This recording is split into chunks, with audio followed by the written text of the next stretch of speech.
What's up, everyone? It's your girl. I am Kaya, and I'm back with another video. Today, we're talking Love Island Season 7, Episode 20. Not gonna lie, y'all, I was really looking forward to Casa more, but so far, Casa ain't giving what it's supposed to give, y'all. This episode was way too emotional. So, like I said, if you saw my YouTube community post, this recap ain't probably gonna be that long. I really love what they did at the end with for one person, but the other person, I don't know how I feel about that. But before we get into all that, y'all know the deal. Like, comment, share, and subscribe. Continue to show love to my Love Island videos. I'm going to be here all season long, so just keep that in mind. And is there anything else that I have to talk about? Nope, that's everything. Let's go ahead and get to this recap, y'all.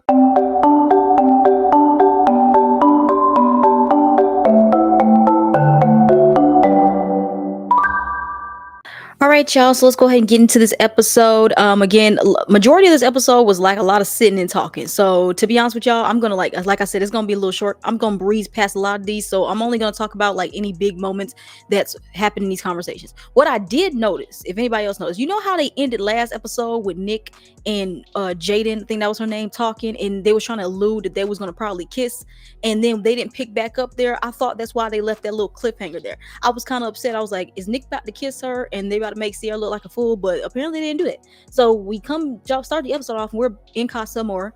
Sierra, she's talking to Elon. And then Sierra had asked, if the guys were picking during the kissing game, who he would have picked. And he said he would pick Iris and Sierra. And Sierra is like really, really feeling Elon. And I kind of see it too, because he's Nick 2.0. I mean, duh. We have Zach and Iris talking. Honestly, Zach with the C is really boring because Iris is not that interesting either. He talked about how he has a roommate. He lives with his brother. I forgot how old he said he was, but like, dude, you gotta move out at some damn point, okay? And he says how he never lived alone. Very questionable. And yeah, all I said was Zach with a C. He's very bland. He's like every basic white boy. It's like I'm not gagging. Then we jump back over to the villa and Grayson. I keep calling her Graceland for some reason. Grayson and TJ are talking. And TJ, he's single, so he's just trying to make it see if he has any kind of connection with anybody out there.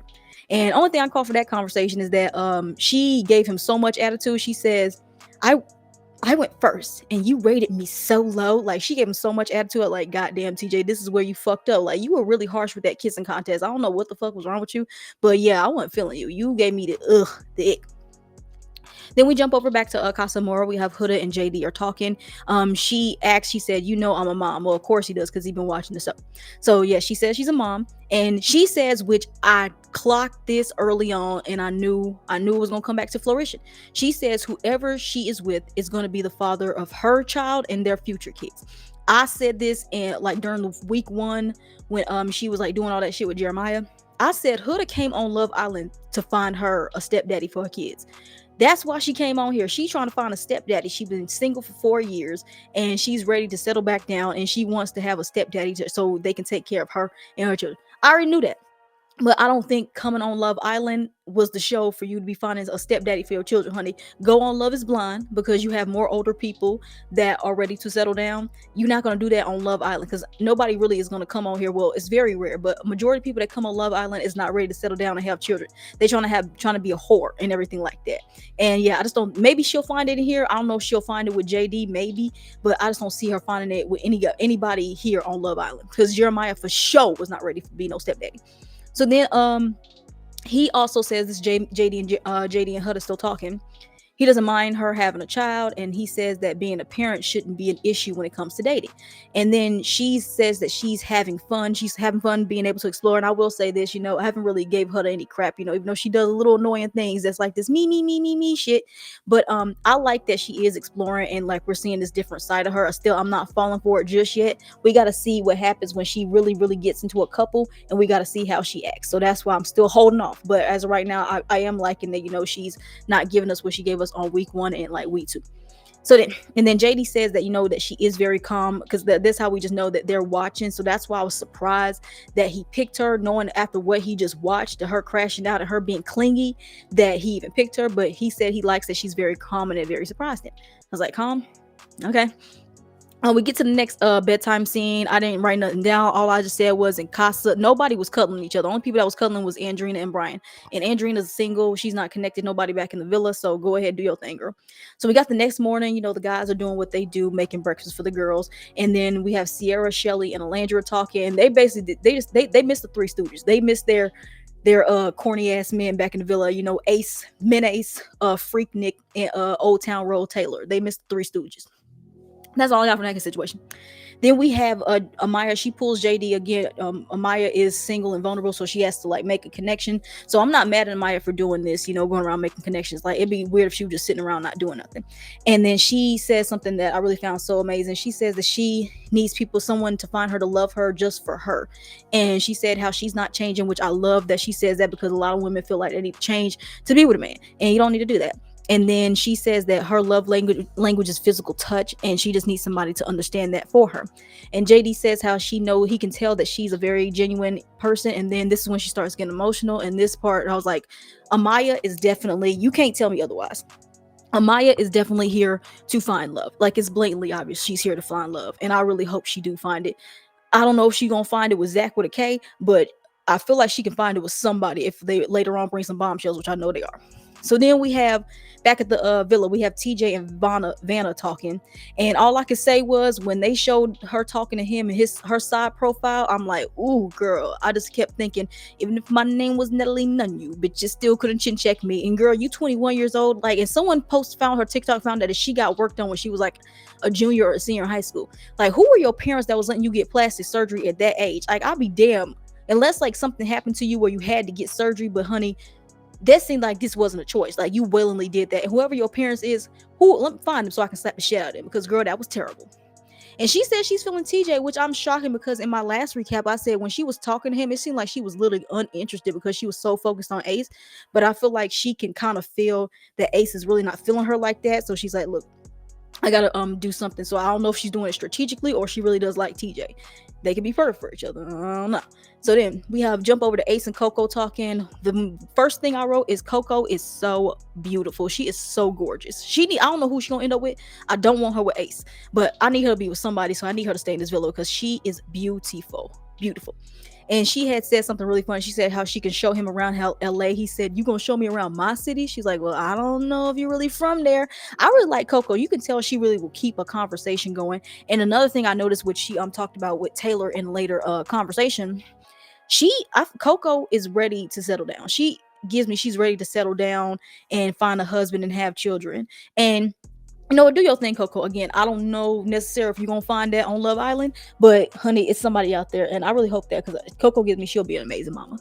And then see, yeah, because I did write that down. She says that if she dates anyone, she is going to marry them. So yeah, she ready. She ready. So then we have Zach with a K and Elandria talking. They're still like very connected and talking about things in their life. And it jumps over to Elandria. She is in her confessional talking about how she still misses Taylor. Like, girl, here she go again. Here she go again. So then we jump back up to the villa. Taylor is talking to Clark, and she says she want to be a vet or grandma. I don't care. Then we have I said Sierra and Sierra. Oh shit. I forgot who that third person they were talking to. I think it was Elandria. Sierra, Elandria, and Heather, they're talking about the whole twist. So they're saying, like, if Amaya, they said, okay, so Amaya has 24 hours to find this connection. And if she does find a connection, what does that mean for the next person? Like, is that person just going to be single or they're going to get dumped? So they're just trying to figure out what's going on.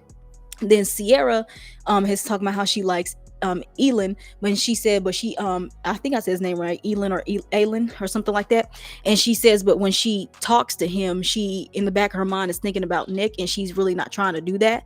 So that's gone. So then we have the text for the day. So Chris gets a text in the casa, Jaden gets a text for the girls in the villa. And one thing I want to say, when Jaden got that text, why did she moan like that? She was like, oh, I was like, what the fuck is this? Like, girl, did that thing vibrate in your ass or something crazy? So then they talk about how there's going to be a recoupling tonight, and anybody who was not chosen will be single and vulnerable. So then we jump over to a quick one. I just want to talk about something real quick. We get Coco and Taylor talking. And she asks him, how do you feel like about his previous connection with Elandria? He says that, he's not worrying about her because, she's not here. She's over there. And he does want to be thinking about her when he's talking to Coco because it's not giving Coco a chance. And that's not him not focusing on her. I was like, okay, Taylor, okay.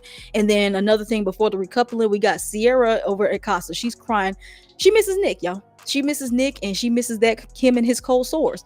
And she says she's thinking if Nick, and also she's also crying because she has to try to give Elin a chance, but then she's also in the back of her head is thinking about if Nick is over there building a connection with some girl back at Casa, because you can tell deep down inside she knows how Nick is, and she just feels like if any girl like gives him some kind of attention, he's gonna go for it. So all that mixed up in one is making her very emotional, and I kind of felt her. Like I hate seeing you can tell that Sierra really is doesn't want to be emotional. She tries to hold back. Now she's one of those people that's very strong, don't like they don't want you seeing their emotions. I'm like that too. So I think that's another reason why I connect with her so much. But like it was just sad to see her crying. It's like, ugh, God, like why does Nick got this hold on her? Why? So then, yeah, y'all, I'm jumping to the recoupling because again, it was so much filler talking. I ain't talking about all that shit. So then we jump over to the recoupling. So the first recoupling we got over is the Casa Amor. So before that, Shelly talks about how Ace and Chris are similar. I say, girl, in what way? What way, shape, or form? Like literally, Chris will step on him. He will literally step on his ass, and I can't wait. I'm so waiting for when Chris walks in the villa with Shelly and Ace has to look up to that dude. I know he about to piss his pants. And then Shelly also says that she really, really likes Chris. And she said if he came in on day one, she definitely would have pursued something.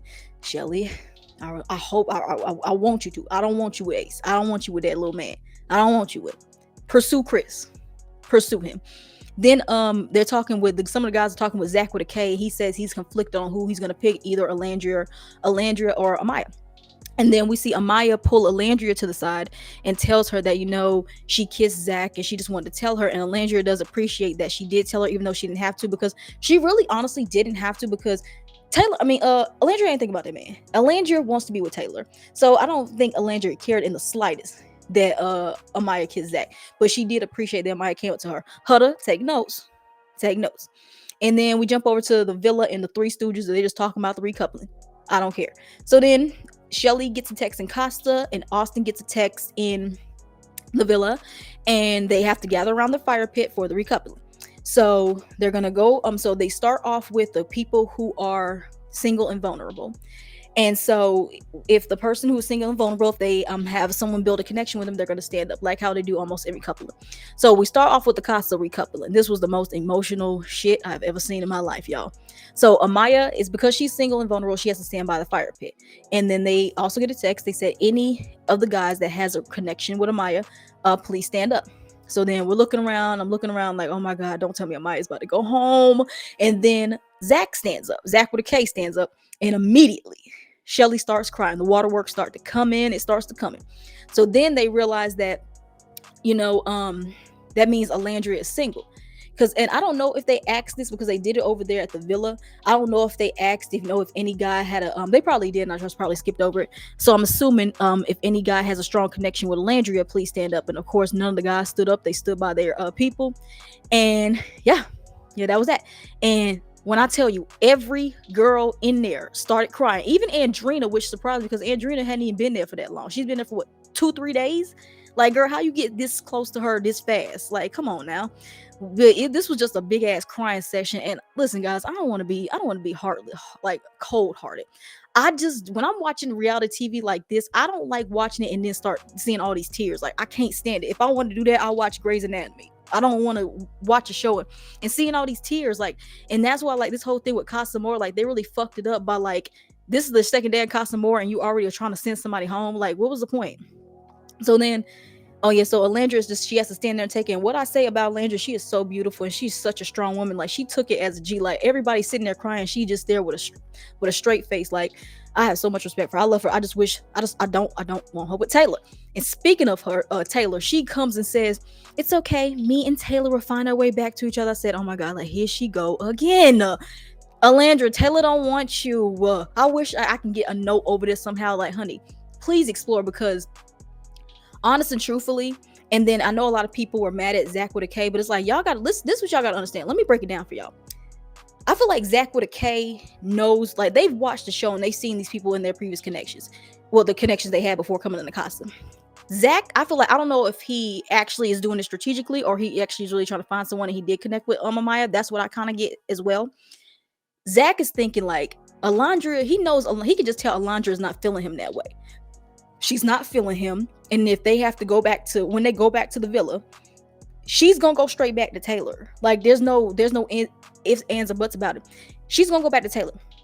he has a better chance of staying in that villa longer if he's with Amaya and he can potentially build something with her, because it's obvious and truthfully that Alandria was not trying to explore with any of these guys. Like, she wants Taylor. And obviously you got to remember, Zach with a K is not her type.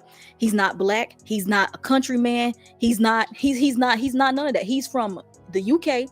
He's Asian, and he's too damn pretty.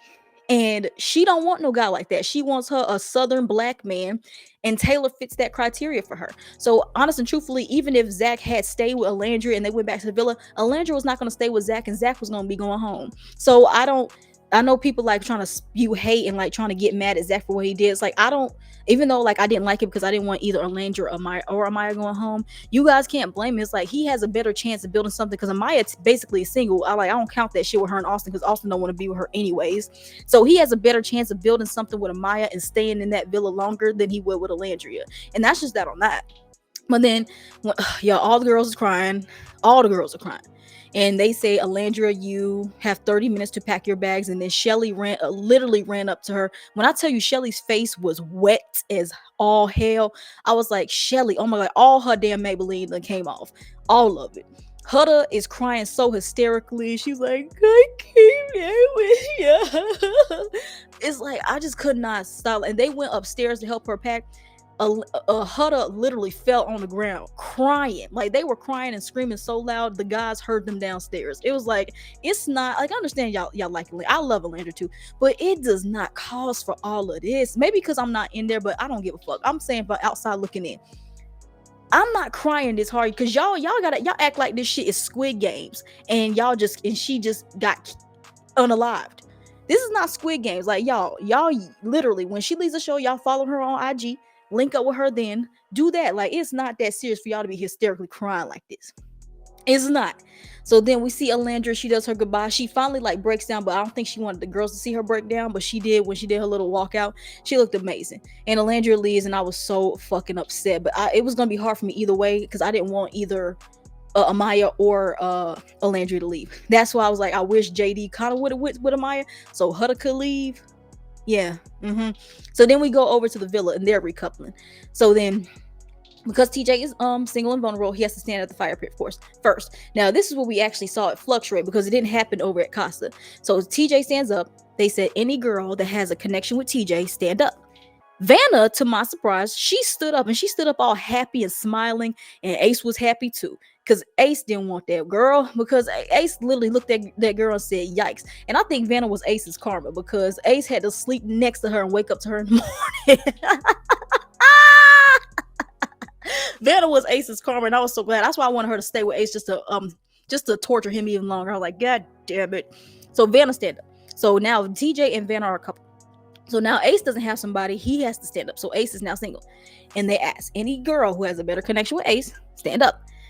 To my surprise, my baby Coco stood up. I was like, no, because I wanted Ace to go home. I wanted Ace to leave. But yeah, Coco stands up. So now, and because Coco was with Taylor, so now Coco and Ace are a couple. So now Taylor is single. I was like, God damn. So one of the three Stooges was gonna go home. I had rather it been Ace or Taylor, but we'll go ahead. So Taylor is now single. So they said, anybody who had a better connection with Taylor, stand up. Clark stands up. She's with Nick. Now, I literally saw this come. I said this in my recap yesterday. I said, there's no spark between Clark and Nick, because mind you, Clark didn't even want to be with Nick. She wanted Taylor, and Taylor chose Coco. So I just knew that Clark, if the girls were choosing Clark, was not going to pick Nick. She was going to try to find a way to either get with Ace or Taylor, and I was right. Clark stands up. So now Nick, the last of the three Stooges, is single. And they said, any girl who has a better connection with Nick, please stand up. Now the camera kept panning over to Jaden, because Nick was all up Jaden's ass, talking about how he's so attracted to her, like trying to make her laugh and everything like that. Didn't work out. But anyway, and mind you, did you notice that Ace was looking at Jaden the whole time, just looking straight at her? And when she did not get up, his eyes bucked out so hard, like, oh my God. So no girl wants to be a couple with Nick. Very shocking, because almost every bombshell they bring in here wants to be with Nick for some damn reason. So now Nick has 30 minutes to pack his bags. And Ace and Taylor are crying. Like, this shocked the hell out of me. Like, I have not seen Ace or Taylor shed one damn tear this whole time in this villa. Like, after the first damn recoupling, I don't even think they shedded a tear. You know they didn't shed a tear when Jeremiah went home. Now that Nick is gone, they literally in that confessional, eyes as red as hell. Like, there was more redder than Hudda's eyes. So yeah, so they're packing up. And, Nick is crying too, because Nick wants to be a whore and everything like that. So Nick is leaving, and I was like, damn. So Alandria and Nick are left the villa, and that's what I was. I was sad about Alandria. I care less about Nick. I honestly, truthfully, I really wanted Taylor to be out of that goddamn villa. I wanted Taylor to be gone. But wait, they show a card. And I was like, wait, what the fuck is going on? So Alandria is in there and she says, Nick, come on. So Nick and Alandria are actually not off the villa. They're still there. And I honestly feel like they did that because the producers really, I feel like they mainly did it for Alandria. I don't know about Nick. I think they would have definitely done this if Ace was the one that went home or Huda went home, but they really, really really love Alandria. And they somewhat like Nick, and they said, listen, we can't lose Alandria. Now I'm interested to see, but the thing with all these twists is like, what the fuck? So if they got saved, does that mean Jeremiah is around there somewhere? Can Jeremiah please come back? Can he please come back? Can he please? Because I'm sick of these Nicks. I'm tired of them. But yeah, y'all. So yeah, Nick and Alandria are still there. I'm interested to see how they're going to intertwine them in there. Like, are they gonna wait until after Casa? Because I'm pretty sure like the people are gonna come back. Like Sunday's episode, we're gonna see them come back from Casa, and they're gonna like ask, because mind you, Nick is with Sierra and Taylor's with Alandria, so they're gonna probably ask Nick and Sierra, like, do you want to stay with them or do you rather be single? Or they're gonna bring Nick and Alandria and say, do you want to go back to Nick or Alandria? And Sierra's gonna go back with Nick. Oh my lord, oh my god, I don't know why I didn't mention this. Sierra is going to have a fucking panic attack when she finds out that Nick is gone. Well, not really, but to the villagers, did I say villagers? The islanders, they think that they're gone. Man, I need to see that. I just know Sierra's about to cry all day long. She gonna cry all day long, and I don't want to see that for Sierra, but I'm just ready to see how she reacts. I'm ready to see how Taylor reacts. Let's see if he cries. If Taylor does not shed not one damn tear, he don't care about you, Alandria. He does not care about you if he don't shed a tear. But I already know Sierra is gonna shed a tear for Nick because she's been thinking about him this whole time in Casa. So yeah, but yeah, y'all, that's all that happened this episode. Again, it was really slow. It was like I said, I found myself really speeding through a lot of this shit because there was a lot of talking and that recoupling. It was just too damn emotional, and I don't like watching. This is an episode I would not go back and rewatch. I ain't going back to rewatch it. But yeah, y'all, that's all I got for you guys for this episode. Before I get up out of here, you guys know the deal. Like, comment, share, and subscribe, okay? Please continue to show love to my videos. That's all I got for you guys this episode, and I'll see you guys Thursday night. Bye.